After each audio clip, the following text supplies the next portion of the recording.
Dear viewers, আপনাদের সবাইকে স্বাগত জানাচ্ছি আমাদের নতুন একটা ক্লাসে। স্ক্রিনে দেখতেই পাচ্ছেন 52 নম্বর থেকে আজকে আমরা অঙ্কগুলো করা শুরু করব। সিরিয়াল অনুযায়ী আমরা যাচ্ছি এবং এখানে চাকরির পরীক্ষায় বারবার আসে, অর্থাৎ রিপিট হয় যে অঙ্কগুলো, সেগুলো কিন্তু দিয়ে দেওয়া হয়েছে এবং রিসেন্ট টাইমেও কিন্তু এই অঙ্কগুলো রিপিট হয়েছে।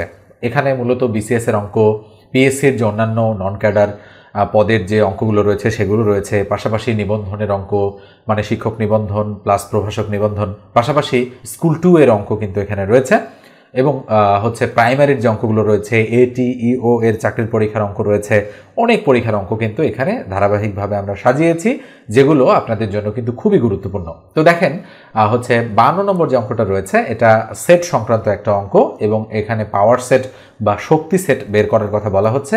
পি অব এ মানে হচ্ছে এ এর শক্তি সেট। তো মনে রাখবেন, শক্তি সেট বের করার সূত্র হচ্ছে, মানে আমরা শক্তি সেট বের করি 2 টু দি পাওয়ার n এই সূত্রের সাহায্যে। অর্থাৎ কোনো একটা সেটের, মনে করেন এ সেটের উপাদান সংখ্যা যদি 3টা হয়, ধরলাম আমি 1 3 5 এ সেটের উপাদান সংখ্যা, তাহলে এই এ সেটের শক্তি সেটের মোট উপাদান হবে 8টা। কিভাবে আমি বের করতে পারি 8টা? যেহেতু উপাদান এখানে 3টা, তাহলে সূত্র হচ্ছে 2 টু দি পাওয়ার n, তাহলে 2 এর উপর 3, তার মানে হচ্ছে 8টা। এইভাবে আমরা কিন্তু বের করি। যদি এ সেটের উপাদান সংখ্যা 4টা থাকে, তাহলে এ সেটের শক্তি সেট মানে পাওয়ার অফ এ এর মোট উপাদান হবে 2 এর উপর 4 মানে হচ্ছে 16টা। নিঃসন্দেহে বিষয়টা আপনি বুঝতে পেরেছেন, এটা আমি আলোচনা করা দরকার শুরুতে, এই জন্য করলাম। এবার আসেন, বলা হচ্ছে এক্স সাজ দ্যাট এক্স মৌলিক সংখ্যা এবং এক্স লেস দেন ইকুয়াল 5 হলে পাওয়ার অফ এ এর সদস্য সংখ্যা কত, এটা আমাদের কাছে জানতে চাচ্ছে। তাহলে এ এর সদস্য সংখ্যা আমাদের এখানে কিন্তু সরাসরি দেওয়া নেই, তাহলে আমরা বলতে পারি যে এ ইকুয়াল, সেকেন্ড ব্র্যাকেট দিলাম, দেওয়ার পরে আমরা দেখতে পাচ্ছি এক্স হচ্ছে মৌলিক সংখ্যা এবং এই মৌলিক সংখ্যাটা 5-এর সমান বা 5-এর চেয়ে ছোট। আচ্ছা বলেন তো, 5-এর সমান বা 5-এর চেয়ে ছোট মৌলিক সংখ্যা কি কি আছে? একটা 2 আছে, একটা 3 আছে আর একটা 5 আছে। এছাড়া কিন্তু আর কোনো মৌলিক সংখ্যা নেই। তার মানে 1 কিন্তু কোনো মৌলিক সংখ্যা নয়, মনে রাখবেন। 2 থেকে শুরু হয় মৌলিক সংখ্যা, তাহলে 2 3 5 এই 3টা মৌলিক সংখ্যা আছে 5-এর চেয়ে ছোট বা 5-এর সমান।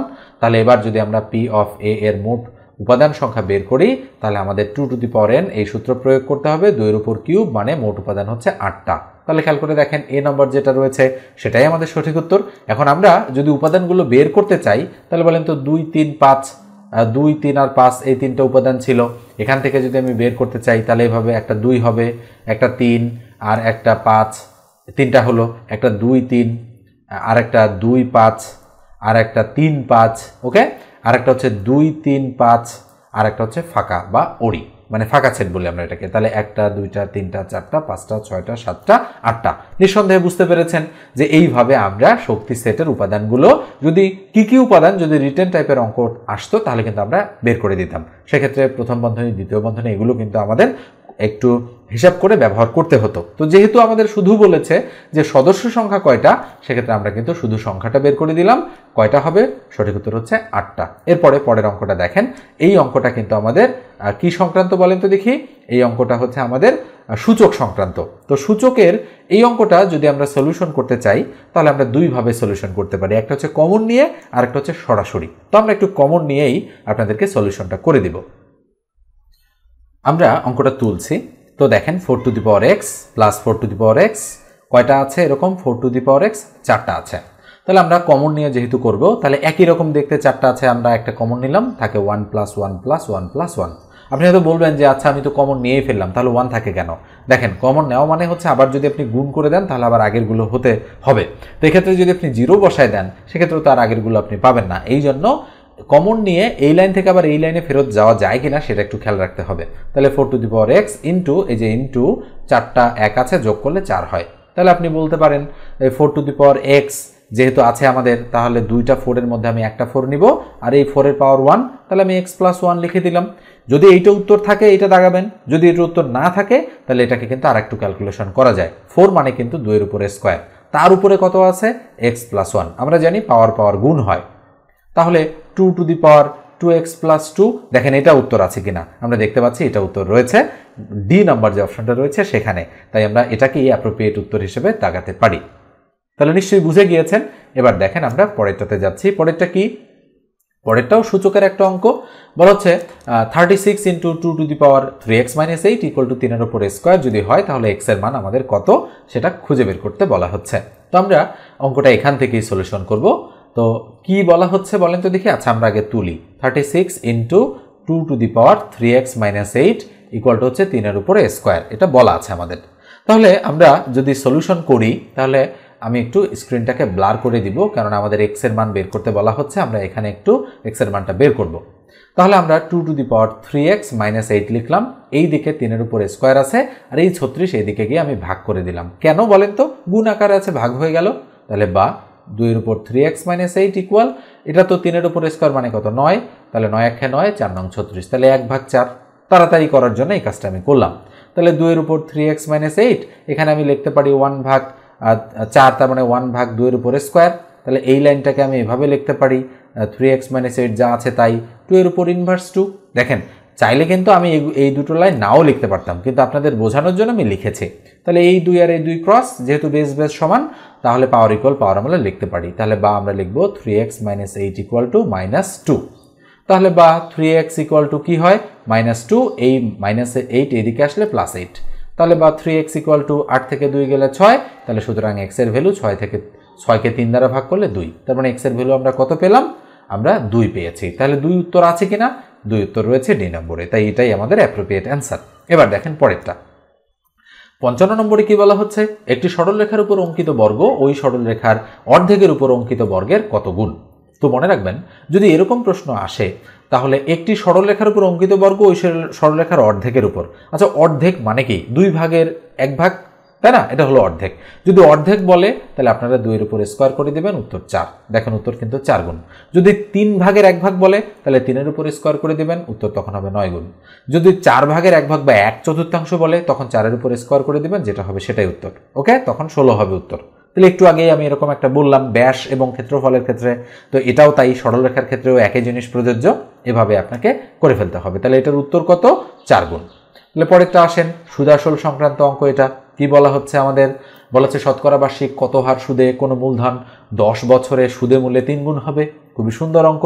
তাহলে শতকরা বার্ষিক কত হার সুদে কোনো মূলধন 10 বছরে সুদে মূল্যে 3 গুণ হবে। তাহলে শতকরা বার্ষিক কত হার সুদে, তার মানে সুদের হার আমাদের বের করতে বলেছে, যে সুদের হার ইকুয়াল টু হোয়াট। তাহলে সুদের হারকে আমরা আর দ্বারা প্রকাশ করি, তার মানে আর ইকুয়াল টু হোয়াট, এটা বের করতে হবে। তাহলে 10 বছর বলা আছে, তাহলে এন এর মান কত 10, সুদে মূল্যে 3 গুণ হবে, তার মানে আসলই তো দেওয়া নেই। তাহলে আমরা ধরে নেব যে ধরি আমাদের আসল কত, আসল হচ্ছে 100। তাহলে বলেন তো সুদ আসলে কত হবে, সুদ আসলে আমাদের হবে, যেহেতু সুদে মূল্যে 3 গুণ তাহলে 100 আর 200 300 টাকা হবে আমাদের সুদে মূল্যে, যেহেতু 3 গুণ, তাহলে সুদে মূল্যে 3 গুণ, তাহলে 100-র জায়গায় 300 হয়ে গেল। তাহলে বলেন তো শুধু সুদ আমরা কত পাবো, 300 থেকে 100 বাদ দিলে 200, এটা আমরা কিন্তু ধরে নিয়ে বের করে ফেললাম। এবার আসেন আমরা এখানে মান পেয়ে গেছি। আচ্ছা বলেন তো সুদ মানে আয়ের মান 200, আসল মানে পি এর মান 100, আর আর এর মান তো আমাদের বের করতে হবে, আর এন এর মান অঙ্কটাতে দেওয়াই আছে 10।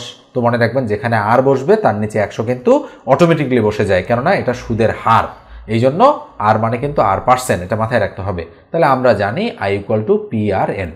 লেখাগুলো একটু বুঝে নেবেন আপনারা। আয়ের মান কত, আয়ের মান হচ্ছে আয়ের মান কত, আয়ের মান 200। এই যে দেখেন আয়ের মান 200, সুদ, তাহলে 200 বসালাম, ইকুয়াল টু পি এর মান 100 ইন্টু আর এর মান আর ভাগ 100 ইন্টু এন এর মান কত 10, এই যে 10 ইয়ার্স, তাহলে 100 ক্রস করে দিলাম। তাহলে বলেন তো দেখি 200 ইকুয়াল টু 10 আর হবে কিনা, অবশ্যই, উভয় দিকে 0 ক্রস, তাহলে সুতরাং আর এর মান কত 20%, যেহেতু সুদের হার, তাহলে আমাদের সঠিক উত্তর হচ্ছে 20%। রয়েছে কোথায়, এই যে দেখেন আমাদের উত্তরটা কিন্তু রয়েছে এই যে ডি নম্বর যে অপশনটা রয়েছে সেখানে, তাই ডি নম্বরটাই কিন্তু আমাদের অ্যাপ্রোপ্রিয়েট অ্যান্সার 20%। এবার দেখেন আমরা পরেরটাতে যাচ্ছি। তো পরেরটা যদি একটু ভালো করে দেখেন, এটা সম্ভাবনার একটা অঙ্ক। বলা হচ্ছে একটি নিরপেক্ষ ছক্কা নিক্ষেপে বিজোড় সংখ্যা আসার সম্ভাবনা কত। আচ্ছা বলেন তো একটা ছক্কার মোট কয়টা পিঠ থাকে, 6টা। তার মানে 1 উঠতে পারে, 2 উঠতে পারে, 3 উঠতে পারে, 4 উঠতে পারে, 5 উঠতে পারে, 6 উঠতে পারে। তাহলে নিরপেক্ষ বলা হচ্ছে কারণ কি, কেননা কোনো পক্ষপাত হওয়া যাবে না। অনেক সময় দেখবেন যে ছক্কার যে সাইডটা সবচেয়ে বেশি হচ্ছে নিখুঁত থাকে, মনে করেন একটা সাইড এরকম, আরেকটা সাইড একটু এরকম, আর একটা সাইড ধরেন এরকম, তাহলে এই সাইডটা ওঠার চান্স কিন্তু বেশি ওই ছক্কাটার। কারণ কি, কারণ এটা হলো এটার নিচু, ঠিক আছে, নিশ্চয়ই বুঝতে পারছেন। তো ছক্কা তো আর ওরকম হয় না, ছক্কা কীরকম হয়, ছক্কা সাধারণত মানে এইরকম দেখতে হয়, মানে এই টাইপের, মানে এই বক্স টাইপের হয়। তো আমি ধরলাম এই সাইডটা যদি মানে একেবারেই সমতল বা সমান হয়, আর এই সাইডটা যদি একটু এরকম হয়, তো সেক্ষেত্রে কিন্তু এই সাইডটা ওঠার চান্স কম, সেক্ষেত্রে এই সাইডটা ওঠারই চান্স কিন্তু বেশি। এই জন্য এরকম কোনো পক্ষপাত দুষ্ট ছক্কা হওয়া যাবে না, ছক্কা হতে হবে নিরপেক্ষ বা নিউট্রাল, যেটাকে আমরা আরেকটা খাঁটি বাংলায় বলি দৈবভাবে, মানে দৈব মানে ভাবে নিক্ষেপ করা হলো, এটাও কিন্তু বলা থাকে অনেক সময়। তো দেখেন নিরপেক্ষ ছক্কা নিক্ষেপে বেজোড় সংখ্যা আসার সম্ভাবনা। তাহলে বলেন তো সম্ভাবনার সূত্র কি? সম্ভাবনা মানে নিচে হচ্ছে মোট ঘটনা আর উপরে হচ্ছে অনুকূল ঘটনা। তাহলে নিচে মোট ঘটনা, তাহলে এই ছক্কাটাতে মোট ঘটনা কয়টা? 6টা। তাহলে অনুকূল ঘটনা কয়টা? যেহেতু বিজোড় সংখ্যা আসার সম্ভাবনা, অনুকূল ঘটনা হচ্ছে 1টা 2টা 3টা, তাহলে 1 3 5 3টা বিজোড় সংখ্যা, তাহলে 3/6 কাটাকাটি করবো, 3 2 6 3 1 3, তার মানে সঠিক উত্তর হচ্ছে আমাদের হাফ। তাহলে খেয়াল করে দেখেন এখানে সি নম্বর যে অপশনটা রয়েছে সেটাই কিন্তু আমাদের অ্যাপ্রোপ্রিয়েট অ্যান্সার। নিশ্চয়ই বুঝতে পারছেন। এবার আসেন পরেরটাতে। পরেরটা কি বলা হচ্ছে? CONIC কণিক শব্দটির অক্ষরগুলো নিয়ে গঠিত বিন্যাস সংখ্যা কত হবে? এটা কিন্তু মানে বিন্যাসের একটা অঙ্ক।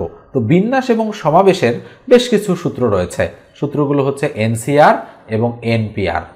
সিতে কম্বিনেশন মানে বিন্যাস, সমাবেশ, আর পিতে পারমুটেশন মানে হলো বিন্যাস। তাহলে বিন্যাস এবং সমাবেশ এই দুটো জিনিস আপনাদেরকে শিখতে হবে একটু ভালো করে। তো আমাদের যেহেতু বলেছে কণিক যে শব্দটা, এই শব্দটা যদি আমরা খেয়াল করি তাহলে খেয়াল করে দেখবেন সি আছে 2টা, ও আছে একটা, এন আছে একটা, আই আছে একটা। তো সেক্ষেত্রে আমরা যদি ফ্যাক্টোরিয়ালের সাহায্যে করতে চাই, দেখি আমরা করতে পারি কিনা।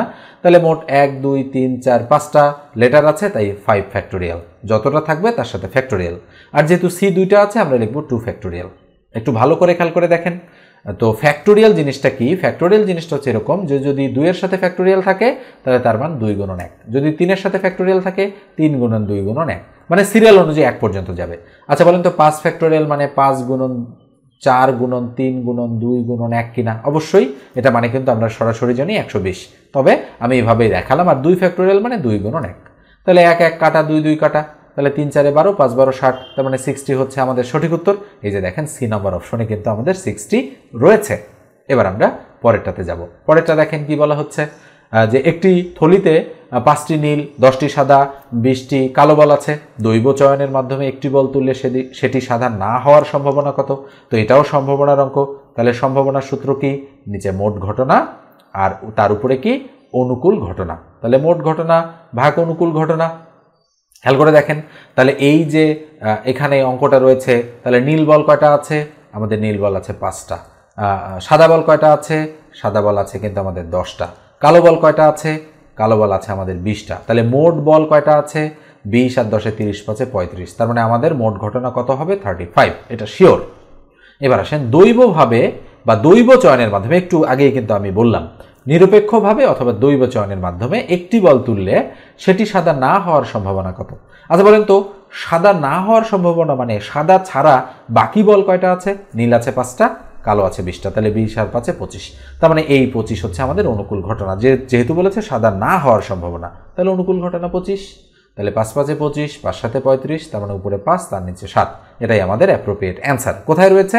5/7 বি নম্বরে রয়েছে, তাই বি নম্বরটাই কিন্তু আমাদের অ্যাপ্রোপ্রিয়েট বা সঠিক উত্তর। এবার আমরা আজকের আলোচনার সর্বশেষ অঙ্কটা করব। তো সর্বশেষ অঙ্কটা দেখেন কি বলা হচ্ছে, 2 to the power x plus 7 আর 4 to the power x plus 2 হলে x এর মান কত? একটু আগেই কিন্তু আমি সূচকের অনেকগুলো অঙ্ক করে দিয়েছি, মানে দুটো অঙ্ক আমি করে দিয়েছি। তো এই অঙ্কটা আমি করে দিচ্ছি না, ওই নিয়মটা কাজে লাগিয়ে আপনারা এই 60 নম্বর বা 60 নম্বর অঙ্কটা করবেন। করার পরে কমেন্ট সেকশন আমাকে জানাই দিবেন যে 60 নম্বরের উত্তরটা কত হচ্ছে। এটা দেখেন 45তম বিসিএস প্রিলিমিনারি টেস্টে কিন্তু এই অঙ্কটা এসেছিল। সম্ভাব্য উত্তর 2 3 4 এবং 6। তো অবশ্যই করবেন। আর প্রত্যেকটা আলোচনায় আমি বলি পেইড ব্যাচে পড়ার কথা। যদি আমার লেকচারগুলো ভালো লাগে, যদি আমার কাছে আপনারা অঙ্কগুলো বুঝতে পারেন, যেমন আপনি ক্লাসটা করলেন, যিনি শেষ পর্যন্ত করেছেন, তো তার যদি ভালো লেগে থাকে আপনার ক্লাসটা, তো সেক্ষেত্রে আপনারা অবশ্যই পেইড ব্যাচে আমার সাথে যোগাযোগ করবেন ভর্তি হওয়ার জন্য। 01642702760 অবশ্যই হোয়াটসঅ্যাপে টেক্সট দিয়ে জানাবেন। আমি সম্প্রতি 2টা ব্যাচ নতুন করে শুরু করব, কেননা পূর্বের যে ব্যাচগুলো রয়েছে সেগুলোতে ক্লাস একেবারেই শেষের দিকে। তো আপনারা যদি চান তো আমার এই নতুন ব্যাচে আপনারা হোয়াটসঅ্যাপে টেক্সট দিয়ে জয়েন করতে পারেন। খুবই রিজনেবল একটা প্রাইসে 4-5 মাস মেয়াদে আমি গণিত কোর্স আপনাদেরকে করিয়ে থাকি। তো ধন্যবাদ সবাইকে। সাবস্ক্রাইব যদি করতে চান তাহলে করতে পারেন যদি ভালো লাগে, আর ফেসবুক পেজ থেকে দেখলে পেজটা ফলো দিয়ে রাখবেন। ভালো থাকবেন।